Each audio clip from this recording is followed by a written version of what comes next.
Hi, my name is Kevin Retcher, owner of First Meridian Mortgage. And in the news, we constantly hear about home affordability. We hear that the millennials and the Gen Z say, I can't afford to buy a house. I'm going to introduce you to Mr. Gen Z and Mr. Millennial that makes $80,000 a year. And I'm going to argue and or say, I think he can purchase a home in the DMV area if he really wants to. Let's check it out, see who's right. Let's get into the numbers. Let's go through a pre-qualification process for Mr. $80,000, okay? First thing that we're going to do is actually do a loan application. We're going to find out that Mr. $80,000 has a credit score, and we're making that assumption of 780. So a 780 credit score. We're going to make the assumption that he has $25,000 in savings or can get a gift up to that amount of money or a combination thereof. And we're going to make the assumption that he has $300 in monthly debts, student loans and or installment or credit card up to $300. And then we're going to divide that $80,000 that he makes by 12 and come up with $6,665 roughly. Okay. So when you talk to a loan officer, as soon as we have those pieces of data, we're going to start making some assumptions. Where might we qualify? And I always kind of start with a 5% down program. And so if I had $25,000 and I know that 5% would be a $500,000 purchase price, roughly, if I had 5% and that we could get the seller to pay all of your closing costs. And so I'm probably going to work down from there. 3% on 500,000 would be 15,000. That'd leave me $10,000 for closing cost. So that's a viable option depending on our debt to income ratios. Okay. Likewise, maybe I go down to 400,000 and put 5% down, which would be 20,000. So we're going to be working with that as a parameter, 5% or less down, and start to do our pre-qualification from there. Most good loan officers are going to start with that process. In that endeavor, we got 3% down Fannie Freddie Home Ready, Home Possible. We've got FHA, and then we have 5% down conventional. So working with that as a mix using the 5% rule and working down, we can probably hone in on exactly what you may or may not qualify for. One of the missing pieces that we have here is what are the interest rates for that particular program, so then we can back into where that payment may be and figure out what we'll qualify for. So the next step is, in fact, going to be figuring out what our interest rates actually would be. So I'm going to start with the $400,000 scenario, and I'm going to start with 3% down with a $388,000 loan amount, and I'm going to use a first-time home buyer, and we're going to see where these rates line up, okay? In general, what's important here is we need to know what the mortgage insurance rate is and what the interest rate is so that we can factor that into our payments. So the rates came up here, and so right here at 6.5, this would be a 0-point loan essentially, and the mortgage insurance is 0.25% on a rate, which would be about $80 in this particular loan scenario. So what we're going to do is we're going to plug that information in. We plug in the mortgage insurance. We're going to estimate the tax bill at $350. We're going to estimate insurance at about $85. That's going to give us a total payment of about $3,068.25. Okay, so here's where using these parameters and understanding that Fannie, Freddie, Home Ready, Home Possible, 3% down. If you can see right here, we have a back ratio of 50.54. We need to get that debt to income under 50%. That ratio represents the entire mortgage payment of the $3,068 in this scenario, plus the $300 in debt a month divided by your gross monthly income of the $6,665. So in this instance, I would educate you that there's a few things you can do. You can put down a little bit more money, lower the ratio. You can get a house that has lower taxes, maybe no association. You could lower the interest rate. So indirectly, we're trying to shave 0.5%, which is not that hard to do in this particular case. But this is taking someone right to that 50% max that Fannie Freddie would allow. The reason they go off of gross income and allow up to 50%, the other 50% goes to taxes, living, no more expenses, heat, gas, things of that nature. They've ran the numbers and figured out that the first-time home buyer can grow into the home using that as a starting ratio. If their income continues to increase, you might refi, lower your payment from there. Ideally, I'd love to see that ratio closer to 40, but we're trying to get into a home and then grow into that home also. Okay. So on this $400,000 purchase price, let's walk Mr. $80,000 through the actual cost that may be associated with buying this home as the next step before we get into actually house hunting, okay? And before we actually issue a pre-qualification or pre-approval, okay? So standard cost on a mortgage, I include all of your home inspections that I feel are needed with your transaction, okay?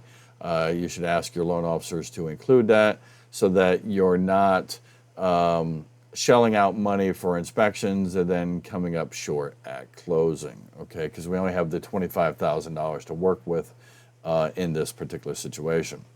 So let's run down through these fees real super fast. Admin or underwriting fee, roughly $11.95. That ranges between $800 and $1,200 with most lenders. Average appraisal about $525 to $550. Credit report is around $72. I put $150 just in case you have to do two. Tax service and flood, that's to monitor the taxes and the flood zones on the life of the loan, so they monitor it every year. Work number is if your employer charges a fee to verify your employment. Keep in mind the next couple of these items are home inspections and radons. And if a fee is cheaper, for whatever reason, we can't overcharge you. It's exactly what those fees are.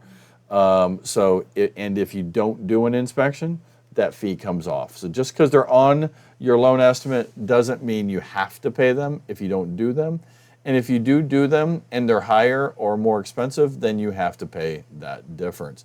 Next items, home inspection radon, and then title company fees, lenders and owners title insurance premiums.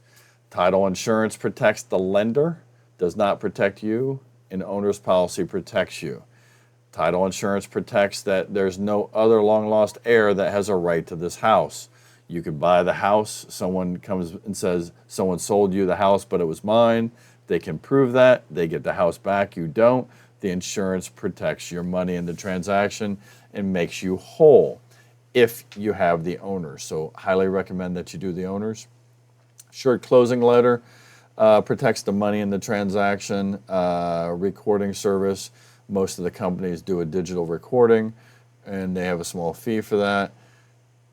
Recording of the deed in the mortgage. Those are the instruments in the land records. They typically charge a fee to record those in there permanently. That's what protects your rights and ownerships to the house. City and state tax stamps are based $3.34 per thousand in Virginia. And survey and pest. Those are optional items. If you do them, great. If you don't, they'll come off. If you have a fence in the yard or plan to do some type of alterations, add a deck, anything of that nature, doing a survey now would probably save you some time and money. Next, lower section is what I call like the savings account. It is your prepaids for your interest, your taxes, and your insurance, mortgage insurance, and any other obligations that aren't fees, but they're the monthly obligations on you owning the house. Okay, so interest is paid in arrears on a mortgage. If you close on the 15th of the month, your prepaid interest is going to take you, and that's this first line, is going to take you to the end of the month. In this situation, I had them close on the 29th, 2 days of interest to get you to the end of the month. You then get to live in that house the next 30 days, and then when you would make that next payment, it actually pays the interest to the prior month. So in this situation, we're closing in July, prepaid to August, first payment is September, okay? Interest is always paid in arrears on a mortgage. Not like rent, you pay in advance, okay? The next obligation for Mr. 80,000 is to buy a 1-year hazard insurance policy or homeowner's insurance. This protects the home from, rains, hail, sleet, all those things that fire, those things. So you want to make sure that you speak with a good insurance agent. Make sure you get proper insurance for a 1-year policy. Okay, so we pay for the year up front. They're an annual policy. The next line item is 3 months of 1/12 of that insurance policy rate. So in this scenario, we had $85 for the insurance times 3 is $255. Saying, hey, Kevin, why? I just paid for a year policy. Why am I putting 3 months into escrow? It's a simple equation. They're allowed a 2-month cushion on your tax insurance obligations. They put the information into a computer program, and it figures out the exact amount you need to start your escrow account up with. You can also do it manually, okay? Essentially, if you have a 1-year policy and 1 year from now, you have to have 12 months in that account, they're allowed a 2-month cushion that equals 14 months of obligation that needs to go into that account so that they can then pay the bill. You count the number of payments that you'll make before that bill is due. In this situation, you would make 11 payments before that bill is due. So that's why you would start up this escrow account with 3. Same for your tax bill. Tax bill June and December, they're allowed a 2-month cushion. You take 6 months that's due in December, add the 2, that's 8. And in this situation, you would make 3 payments before December. So they would take 3 from 8 and you would escrow for 5. Now, keep in mind, the seller is going to pay you for the time that he owns the house. So that may reduce the 5 down some, okay? This aggregate adjustment is the computer saying you collected just slightly too much money. We're going to reduce the amount of money collected. So they put all that into that computer program so everything's the same. Back in the old days, escrow accounts were a debacle. And this new way of doing it actually protects you, Mr. $80,000. So let's bring all those numbers over. You got $400,000. You add the escrow and the closing costs together, it's $12,451. $380,000 loan amount. Your obligation at closing would be $24,451. You have $25,000. You could buy a house for $400,000 with all of these same parameters. Okay. Now, keep in mind, we still have the 50.54 debt to income ratio. So we need to save some money somewhere.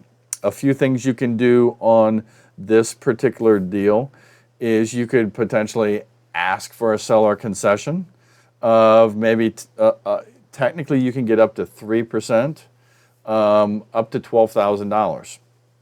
That would allow you to have, instead of $24,000 at closing, if you got a seller concession for 12, maybe you're only bringing $12,000 to the table. Maybe you buy down the interest rate a little bit, or you pay a little bit more to down payment, so lower your loan amount, or maybe the tax bill or insurance bill or HOA might help us with lowering that ratio also. Maybe you find a house that's at 350 instead of 400. Whatever that case may be, we need to shave just a little bit from Mr. $80,000 in this particular scenario. So what is next at this point? I've pulled your credit. I ask you to send me proof of your income so that I can document that you make the $80,000, you have the 25 grand. I do all of that work. I run it through the automated underwriting engine, and we get you pre-qualified. And get an approved eligible as long as we get that ratio under 50%. So in that situation, we would talk to your realtor about some of these things and say, hey, these are the parameters that we're kind of looking for. We're looking for a house within those means, okay? And let's see if we can go out and do that in the next step.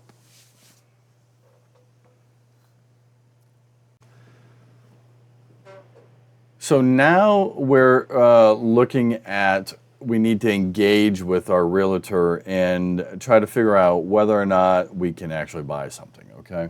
So I do have my real estate license, so I'm just gonna walk you through just some quick basics that the realtor could do for you. And you can do this on Zillow too. It's not that hard to do. We're gonna put in a purchase price between 300 and 400,000. Active homes, and I'm just going to do a map search in this particular situation. So we're just going to do a map search down to Quantico and up, and in that particular situation, all of those homes, we had 92 homes that are potentially available. Let's start and see if in fact we can find a detached single-family home that might meet our criteria. So I'm going to start here on the house in Dumfries, single-family house, 19 pictures. Looks like a nice home. Let's look at some of the data here, okay? So what we're looking for is, what are the taxes? And is there an HOA fee? Okay.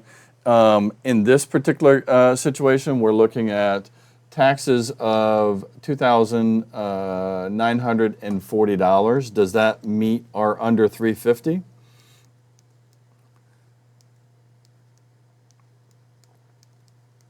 That does. That's $245. Okay. And we have no HOA due in this particular situation. So in this particular situation, let's plug that data into our loan. And we're going to plug in, instead of $350, we're going to plug in that $245.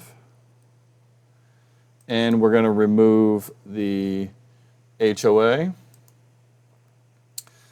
Our back ratio now is in line with a 47.45, so we would qualify to buy this house. We know from our previous work that we were qualified for 480,000. I'm sorry, 400. We know from our previous work we were qualified for 400,000. So what I would suggest in this particular situation, keep in mind our house that we're looking at here is listed for $389,000. I would offer them the 400 and ask for an $11,000 seller credit. So if we did that,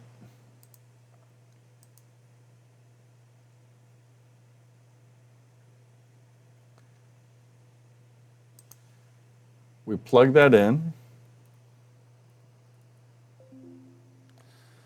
Let's look at the numbers, okay?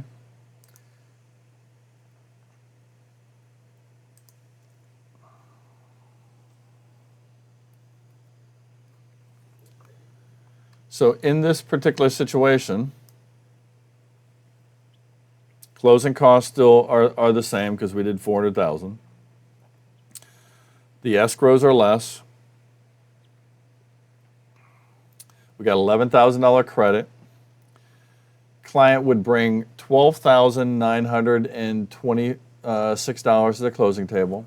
So you've kept essentially half of your money in the bank. We brought the ratios under 50%. Mortgage payment here would be $28.63, which gives a front ratio on the housing ratio of a 42.96. And then they have the $300 in student loans and credit cards. Their back ratio is a 47.46. So here you have a single family house that Mr. $80,000 could buy. And that is just one, and we found a house that was within your budget in a matter of a few seconds. Let's see if, in fact, we can move a little closer to the Beltway. Let's say we don't want that far of a commute. And let's look to see what kind of maybe a townhouse that might work. So we go to our matches, we search.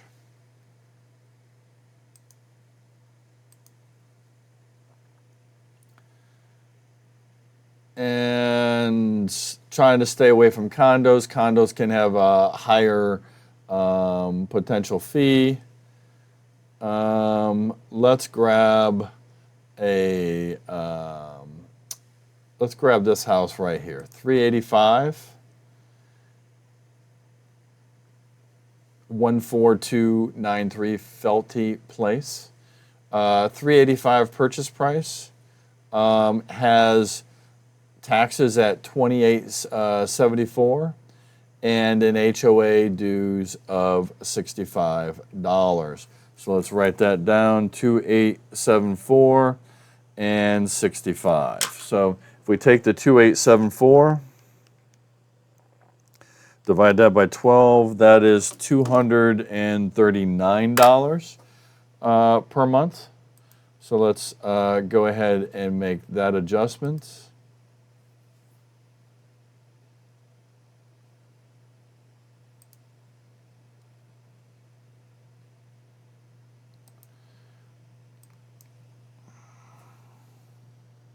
$239, and we're going to add in that HOA of that $65. Okay.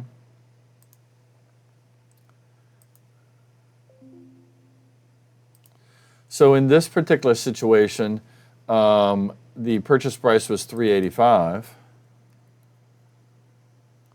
So we're going to say we're going to offer $395. And ask for a $10,000 seller concession. We're still going to put 3% down.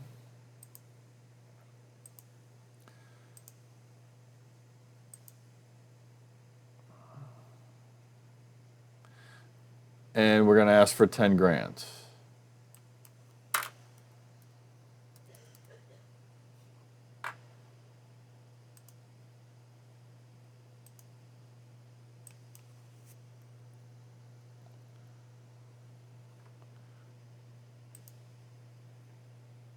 Let's look at the numbers. So closing cost and prepaids add up to be $11,893.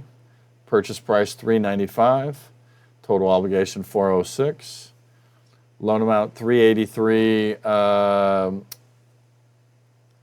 $150.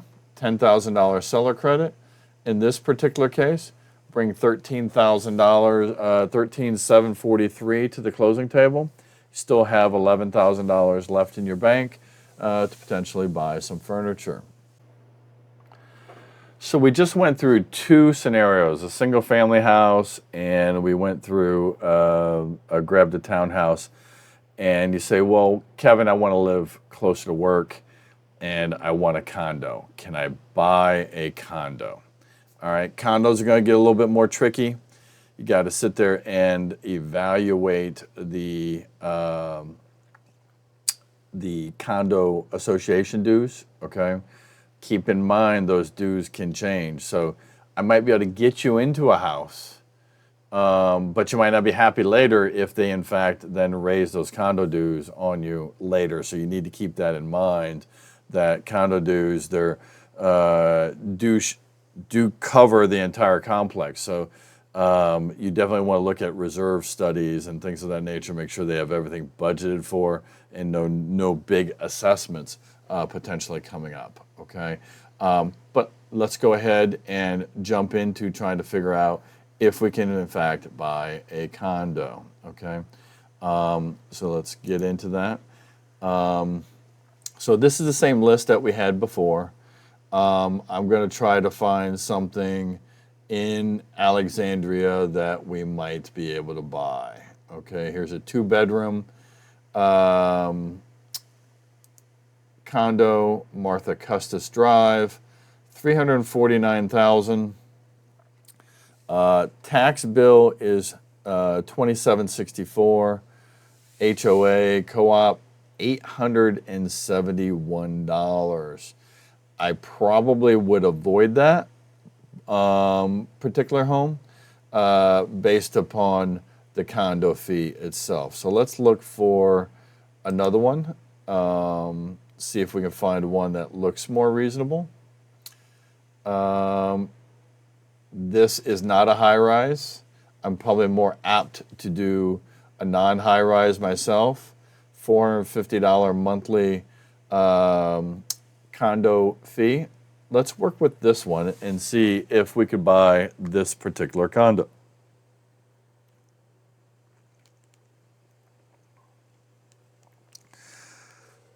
Divide the taxes. That is $247 a month, and we have a $450 condo fee. So let's check out the math on this and see where things line up for Mr. $80,000. 247 and association dues $450,000.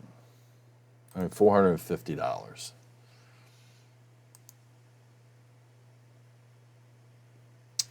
All right. Purchase price on that was $348. $348.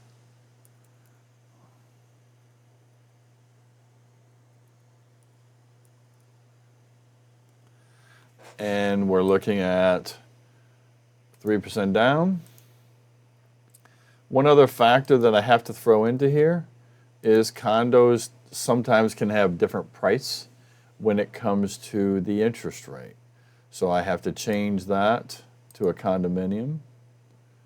And it's an attached. let's see if this interest rate is a factor also in whether or not we qualify.